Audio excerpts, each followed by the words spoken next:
Good afternoon. It is Josh with the Ben Fund,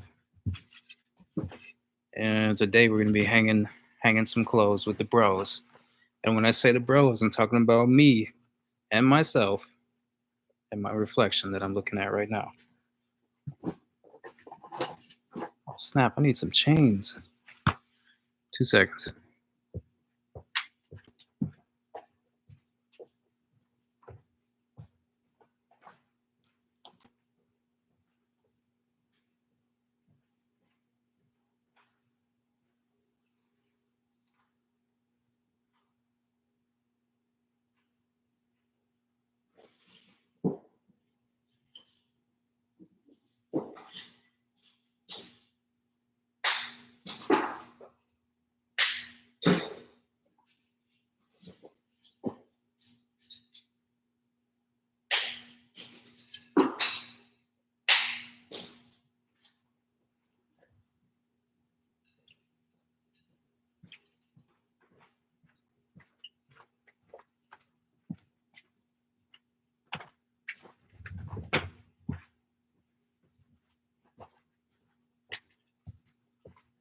Ooh, buddy. All right. Sorry about that.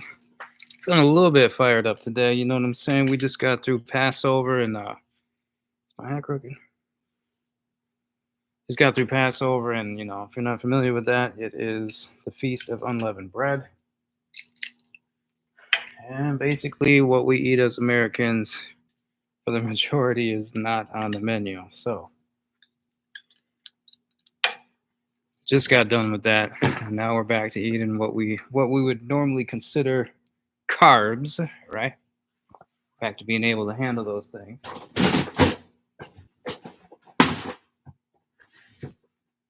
Feeling pretty good though, you know what I'm saying? Because every feast starts and ends with a Sabbath, and me personally, when it is Sabbath, I don't do anything, not a thing. I'm talking about I eat food. I get up in the morning, I eat food, I go back to sleep and take a nap, and I probably fall asleep. I don't know, two or three times throughout the day, right? And it just so happens that normally, if you're not familiar with this, Sabbath normally is Friday sundown till Saturday sundown. And during one of God's holidays, the holiday starts with the Sabbath and ends with the Sabbath. So the last week we had 3 Sabbaths, which means a lot of resting. Anyway, feeling pretty good today, despite the fact that I woke up late and I was out last night very late getting orders together. Actually, I was here wearing the same thing. Don't tell nobody. 10:30 last night, gathering orders. And then I got home and got them. I got to get my table and stuff set up here so I don't have to take them from here to home to ship it. That's annoying. Definitely going to be looking to do that next week. I'm going to get, there's big wood columns. You can see them. Oh, you can't see what I'm pointing at. So behind me, right there, big wood column. And those are every 16 feet. And behind me, basically the entrance where I always set up my camera, or in front of me, I should say, is a column, and I'm going to put a table there so I can have my shipping supplies set up and my laptop over there. And a TV mounted to the wall that I can hook up the laptop screen to, That will make it so I don't have to do shipping in 2 different or pull the items here, take them to another location, and ship it. I would just pull them here, then ship them right away, which is much, much more efficient for time.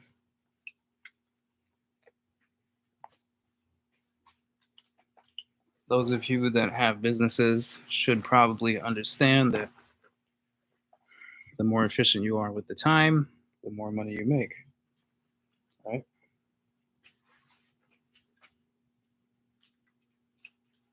And if you're still in a position where you're working a job, then you'll still understand through that because probably you're in a situation where they have certain metrics that you need to meet in order for you to be considered a good employee. And it usually boils down to how many tasks that you can do in the allotted time that they give you, right? Well, guess what? That same concept translates when you have your own business. It's just you have much more benefits as the business owner. Namely, the tax implications, right? That's probably the biggest driver for me was the fact that I learned that you could write things off, right? Things that you're normally going to pay for. You figure out a way that you're going to use them for business use, and then it becomes a tax write off. Now, I'm not telling you to finesse the game, but I am telling you that you should learn what it is that a tax write off is and how the tax code is there for you to use it. All right? Some low hanging fruit would be if you have children and they are old enough to work in the business, you could have them work and you can pay them 12 grand, I think. Maybe it's 13 this year, 12 grand per child. Okay, so that's money. Sorry, I forget that the mic doesn't pick up over there. So that's money that you take out of your account, your business account, and you put it into your child's account. And that amount shows up on your Schedule C, and then you get to write off that whole amount. So technically, you could move it to your child's account and then take it back out and use it for whatever you need to, if that's what you want to do. Anyway, I have 2 children that are eligible for that, which means I got about 20 grand of a write off this year just from moving money from one account to another.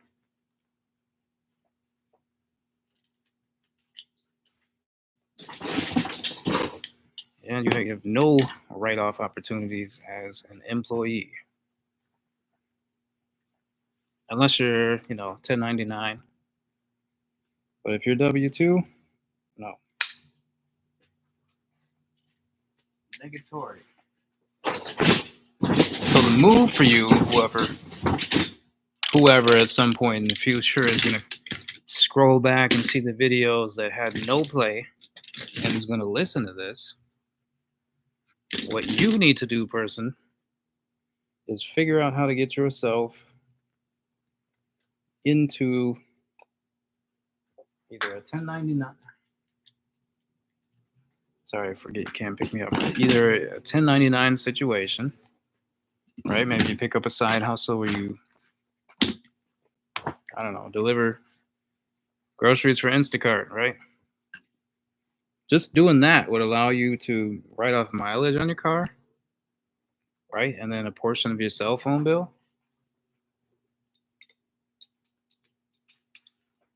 A portion of your insurance, right? Stuff that you're already going to pay for. You get to write it off, which means it's reducing your taxable income. Okay? So all the money that you made during the year, you've been through your check, getting that money pulled out of every single check, and if you look at your check, depending on what you claim, there's usually a pretty big difference between your gross and your net. Your gross being the money that you made before anything got taken out of it, before taxes got taken out, before Social Security and all that good jazz. So gross is your total dollar amount that you technically earned, and then the net is what you actually received after all the expenses came out.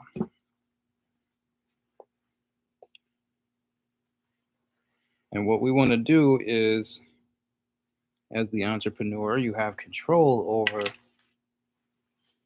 what those figures are, depending on how you use your money. Right? So technically I could just, every time I make a sale, take that money and go and buy more items, right? Say if I bought let's say a pair of jeans for $2, and I turned around and sold it for 20, right? That means that the net that I collected was 18, right? So I could take that 20, and instead of having to pay tax on the 18, obviously you don't pay taxes on $18, but anything over, I think it's 600, you would have to claim. But if I instead took that money and reinvested it, then I don't have to pay tax on anything because I technically didn't make anything, right?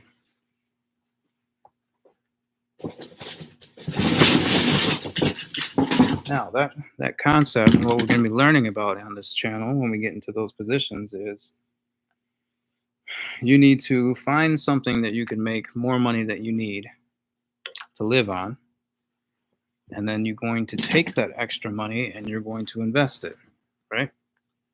Fantastic thing to get into would be real estate, obviously. I say obviously like you know something about taxes, but you don't, maybe. And here's the reason why, right? Let's say you buy a house. We'll give it a round number. Say it's 100,000. Okay. Buy the house for 100,000. You get a tenant moved into it. Excuse me. Tenant starts paying your mortgage for you,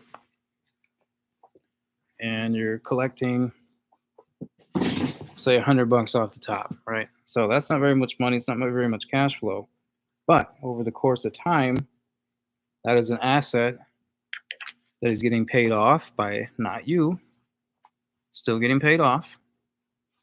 And the big tax implication is if you have this situated where you purchased the house under an LLC, right? Not as an individual, but under a business. You get to write off 3.5% every year for depreciation, right?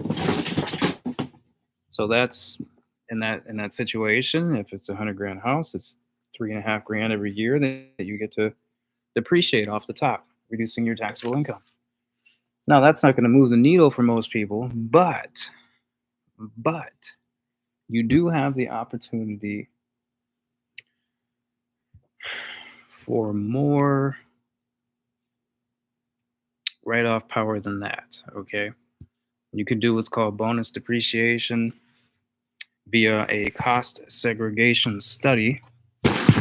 And what that allows you to do is take that, instead of 3.5% over the course of the next, whatever it is, 18 years or whatever, you can take almost all of it up front in the first year.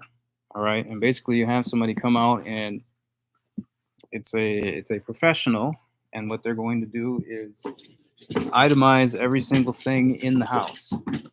So all the screws, all the nuts and bolts, the furnace, the air conditioner, all that good jazz is going to get written off. And what that will do is basically make it so that you can write off about 80% of the total amount of the house in the first year.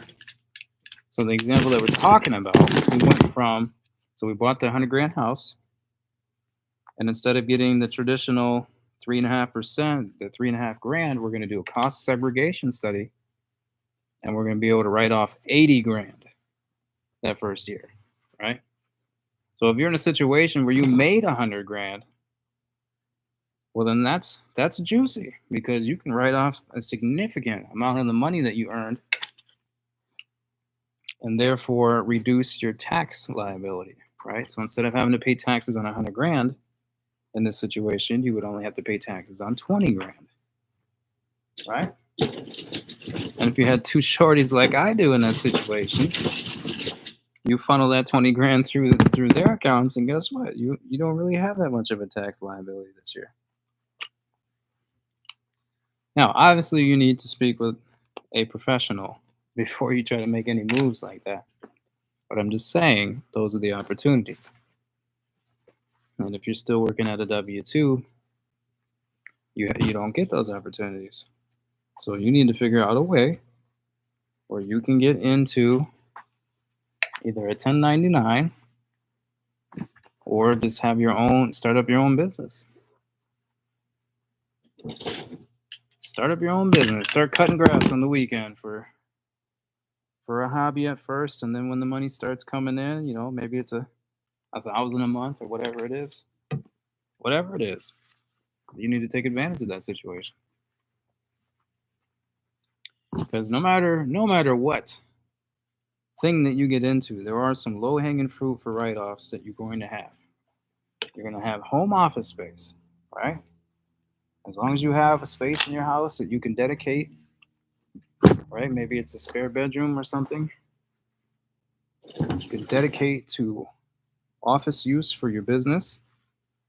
Well, in that case, you'll be able to take that square footage of that space and whatever percentage of the total living space in your house that is, you'll be able to write that much off of utilities and things. Right?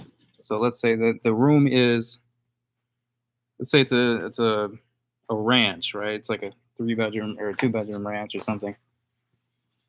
And you dedicate 1 bedroom to the office space. So you map out the square footage of the office space plus the bathroom. And then you subtract that square footage from the total square footage. And whatever that number ends up being is the amount, the percentage that you'll be able to write off for the water bill, the gas and electric, your internet use,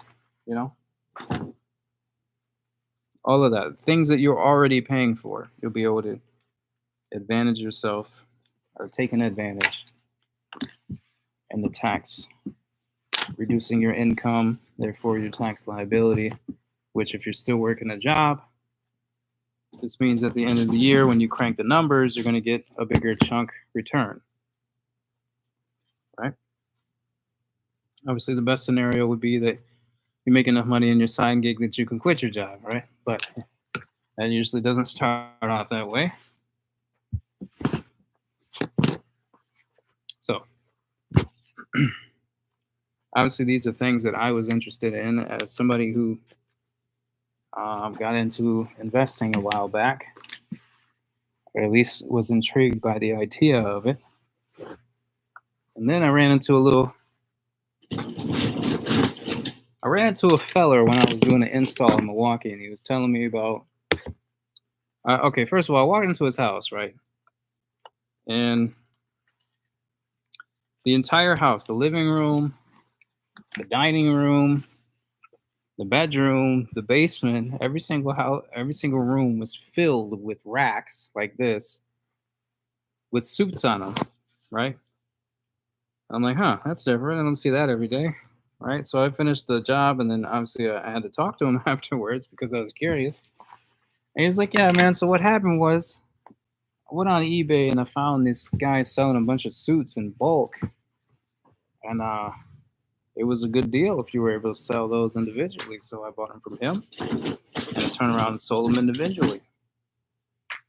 And then he said that put him in a position to buy his house that he got, and that's how he does his job. He just sits at home and sells suits, right? And anyway, he told me, he was like, you need to maybe check out this YouTube channel called Daily Refinement. So I got on YouTube and checked out Daily Refinement and found a co-part of his at that time called Tech and Sports.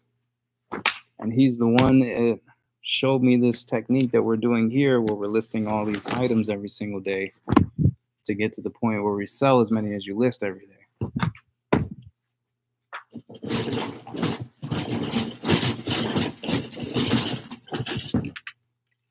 So that's where we're at. That's what we're doing.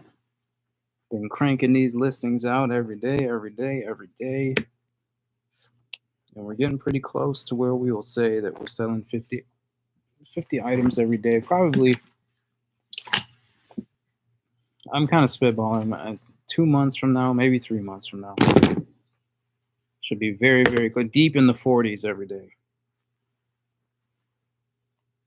And for me, you know, that's a pretty significant amount of revenue coming in. It's pretty exciting. Pretty exciting. So, you know, again, stay tuned for that, because the things that we'll be doing, as far as things that we're stepping up for investments, I will be displaying on here. So roll with me. See how it all works out.